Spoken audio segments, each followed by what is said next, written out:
Well, I'm late getting this out to you, but I have a valid reason. Really, I don't. Let's talk about my hair for a second. Isn't it super cute? I chopped it all off. It's like the first time I've ever had short hair like this, and I have to tell you I love it. But I digress. I'm not here to talk to you about my hair. I'm here to talk to you about Alzheimer's. Today, I'm going to take a small break from my rants about pharmaceuticals and food, and I'm going to talk to you about you. I'm going to rant about you. Well, maybe not you exactly, but I'm going to rant about people who just don't want to approach the topic of Alzheimer's and memory loss. Because let me just tell you something, it's real.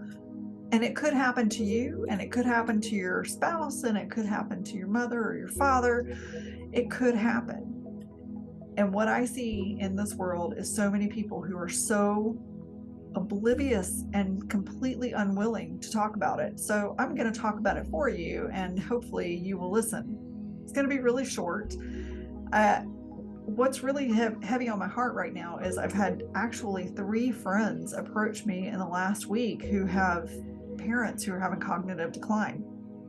That's, I don't really have that many friends. So if 3 of them are approaching me with their parents having cognitive decline, that's a pretty substantial group of people for my small group of friends. So this is the point that I want to make. It's everywhere. People are suffering from cognitive decline in your neighbor's house, probably. And yet you don't want to talk about it. You don't want to face it. You think it's going to pass you by. Well, I hope it does. I pray it does. I don't wish Alzheimer's on my worst enemy. But what I do wish is that you would just open your eyes for 5 minutes and look around. So my rant today is going to be about the people who refuse to do anything about the potential for Alzheimer's in their life. I have a course that's coming out. I actually have 2 courses that are coming out very soon. One is about Alzheimer's prevention, and the other is about caregiving. And fortunately for me, the people who have reached out to me want my help. They want to know what they could possibly do for their loved one because they know that I cared for my mother in her earlier stages of Alzheimer's or mid-stage Alzheimer's. And so they're asking me questions because they know that's my field of expertise. Are you going to ask questions if this happens to you? Or better yet, are you going to take action now so the questions are already answered by the time, God forbid, this stage of your life opens the door?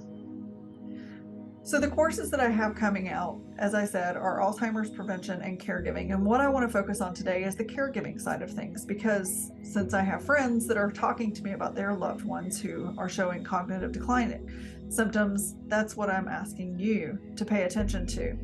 So what I missed with my mother was the fact that she would repeat herself all the time. My mother was a heavy drinker, and she repeated herself consistently.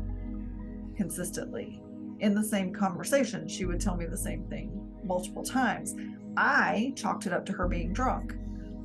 It wasn't until she got her diagnosis that I finally put the pieces together. So even if you have somebody in your life that drinks a lot, that's still a red flag, because Alzheimer's can be brought on by alcoholism. I believe my mother's was. So pay attention to that. Another sign that you might want to look for in a family member or loved one is the forgetting of names, the forgetting of words in a sentence. And I don't mean, you're trying to come up with the right word because you just want to look smart. I do it all the time. And I'll get stuck in my sentence because I want to have a better vocabulary. That's not the same thing. This would be a situation where the person was trying to have a conversation with you, and every other sentence, they just struggled to find that right word. What is the word I'm trying to think of? My mother, now in her late stage Alzheimer's, instead of being able to try and come up with a word or even ask for help, just goes blah, blah, blah. Do you want to watch your loved one do that? Because I hate watching my loved one do that. Had I known then what I know today, I probably would have been able to do more for her. But she was my inspiration. So I encourage you, have the hard conversation with your loved one before there's a symptom. Get a plan in place before there's a symptom.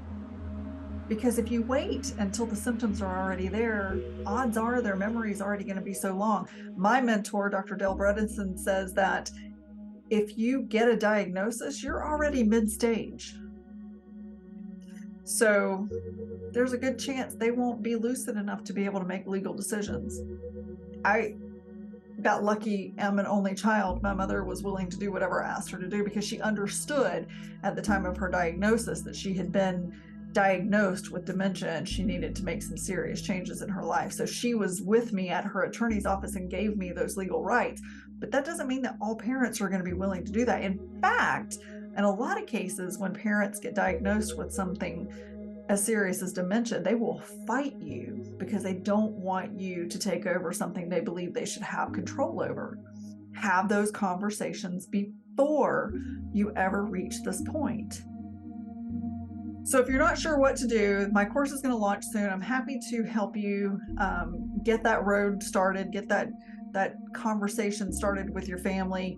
If you have specific questions, I would love for you to drop them in the comment section below, because maybe it's something I didn't address in my course, and I would love to be able to add that content to it as we move forward. But I am begging you, don't wait until it's too late. Love your loved ones so much now that even if they forget you, you will know, and they will know, that you loved them enough to take care of them before they were sick. That's my message to you today. I hope you have a wonderful week. I wasn't really ranting at you. I hope you didn't take it that way. But if you did, maybe you just needed a little hard hit you in the face with some reality today. Nonetheless, Alzheimer's is going to continue to escalate. We are seeing more and more cases diagnosed every single day. And I want to see that number go backward instead of forward. So I encourage you to help me, help you, help others. And I will see you next week. Have a good day or a good week.